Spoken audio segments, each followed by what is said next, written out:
So gradient for parallel and perpendicular lines. Parallel lines means that both the lines are inclined at the same angle with respect to some reference. It can be anything. And that reference may not be there, then also we can consider them as parallel. So here we can see that they both are inclined at the same angle theta. And ideally, let's say if this is M1 and this is M2, so their tan theta values will be same. So I can say that when lines are parallel, then M1 is equal to M2. Similarly, when lines are perpendicular to each other, so now what is the meaning of perpendicular? 90-degree angle. Yeah, so this is, let's say, L1, this is L2.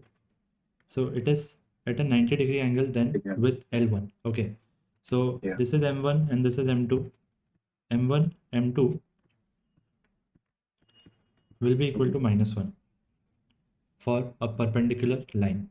So I can also say that M2 is a negative reciprocal of M1. So whenever you have one of the gradient, to get another gradient for a parallel line, you have to just do negative reciprocal.